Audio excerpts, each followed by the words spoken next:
everyone. My name is Desiree, and thank you for checking out my YouTube channel, Speak 91. This is an offshoot of the blog that I typically do. If you're visiting here from my blog, please note that I will still be updating my blog with other content every 2 weeks. But for this specific channel, this channel is going to be strictly about human trafficking. For those of you who do not know, human trafficking is the use of force or coercion or seduction in order to get someone to perform commercial sex acts or acts of labor. It is the largest criminal industry in the entire world, generating billions of dollars, $150 billion to be exact. Almost 6 billion of that is generated in the US alone. This is a topic that has been close to my heart for many, many years, and I started writing a book about it in 2017. The book is almost finished and will be published this fall. When I say almost finished, I mean like it just needs cover art to be printed. So I will be sharing a bit more about that book in some later posts. But for this introductory, if you will, I wanted to share a little bit about human trafficking and also a little bit about my own personal journey of learning about it. So human trafficking, as I mentioned, is the use of force, coercion, or seduction to get someone to perform commercial sex acts with labor. And human trafficking, most people think, oh yeah, I heard about that sex trade in Thailand, and it's so tragic over in Asia, what's happening with them. But human trafficking actually happens in our own backyard. It happens in Wisconsin, it happens in every state in the United States of America. I live in Wisconsin, born and raised, and I was shocked to find out that human trafficking has actually been documented in all 72 counties in Wisconsin. It's not just the ones that I was like, oh yeah, well, those are rough neighborhoods. You know that's going to be there. No, it happens even in the good neighborhoods where, families are more well off, and, it happens with people who are doctors and who have PhDs, who decide to take advantage of young men and women to make them work in their homes or worse. And it's frightening and really sad. One of the reasons that I started this channel was because I want to raise awareness, because not enough people know about it. There are so many things that blast our news every single day, but rarely do you hear stories of human trafficking. It is vastly underreported because most people either don't know it exists or don't know what to look for. And my hopes in sharing this channel with you all is that you know what the signs are to look for, and to also help inspire you to take action in some way, shape, or form. And I'll talk a bit more about ways that you can take action in later videos. For this specific one, I want to share a little bit about my own personal journey learning about human trafficking.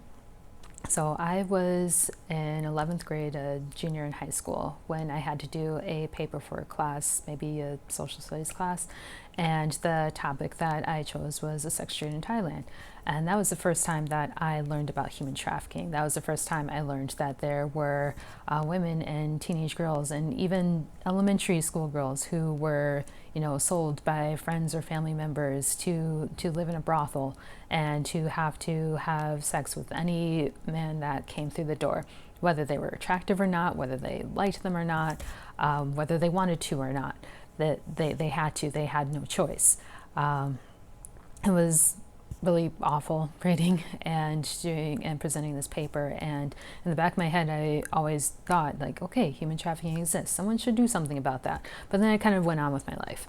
I kept going to school, going to work, doing what I typically do.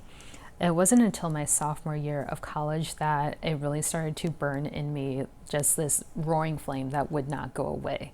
And I read this book called Not for Sale. I read it in my faith, love, and ethics class. And the book, as you can imagine by the title, is about human trafficking. And it not only talks about the sex trade in Thailand, but it also talks about human trafficking in other countries. And I was surprised to learn that the US was in the list of countries that this book talked about. And as I was reading and reading, I just could not ignore this burning in my stomach. Something needs to be done. I need to do something. I can't just care about it. I have to actually get up and do something. So then I'm sitting there and I'm praying and like, God, what can I do? I am one person and this is a multi-billion-dollar criminal industry. Like, what can one person do? And his response to me was what was in my hand. And I looked at what was in my hand. And I love writing. I absolutely love writing. It is something that I feel I'm very gifted in. And I was like, okay, well, I've got my quill. The pen's mightier than the sword, right? And I also have a love for prayer. So it's like, okay, I can pray. How does this work? How does this help? And in the time that I was in college, I wrote several papers and short stories and poems about human trafficking, just to raise awareness with my peers. Like, hey, this is a thing that happens, and this is something that, you know, we should do something about, whether we're raising awareness or holding prayer meetings or, you know, donating our time or resources to anti-trafficking organizations. Like, we need to do something. We can't just sit here and do nothing.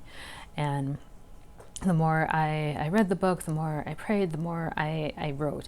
And I actually ended up meeting someone who, they had a bit of a rough life. I will call her Susan. That's not her real name. But Susan had a bit of a troubled life. And one day she came to me and she's like, hey, I heard you have prayer powers. Can you pray for me?